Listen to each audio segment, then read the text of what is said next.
દ્વારકામાં જન્માષ્ટમીને લઈને દ્વારકા પોલીસે ચુસ્ત બંદોબસ્ત ગોઠવ્યો છે।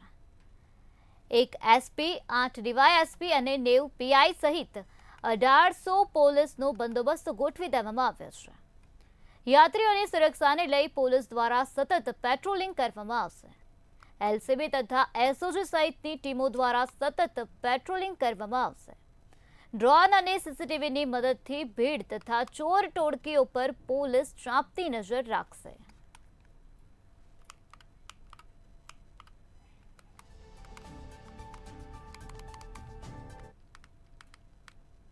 જે જરૂરી સૂચના જે હોય એ આપી દીધી છે।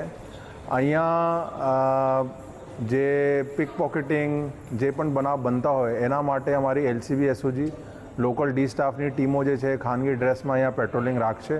સાથે સાથે જે છે બધા વિસ્તારમાં સીસીટીવી નેટવર્ક છે એના ઉપર પોલીસનો પણ વોચ રહેશે અને એના સાથે સાથે અમારી એ ડ્રોન ટીમ પણ રહેશે જે ઉપરથી બધી પેટ્રોલિંગ કરીને કોઈ પણ અવિચ્છનીય બનાવ ના બને એના માટે તકેદારી રાખશે।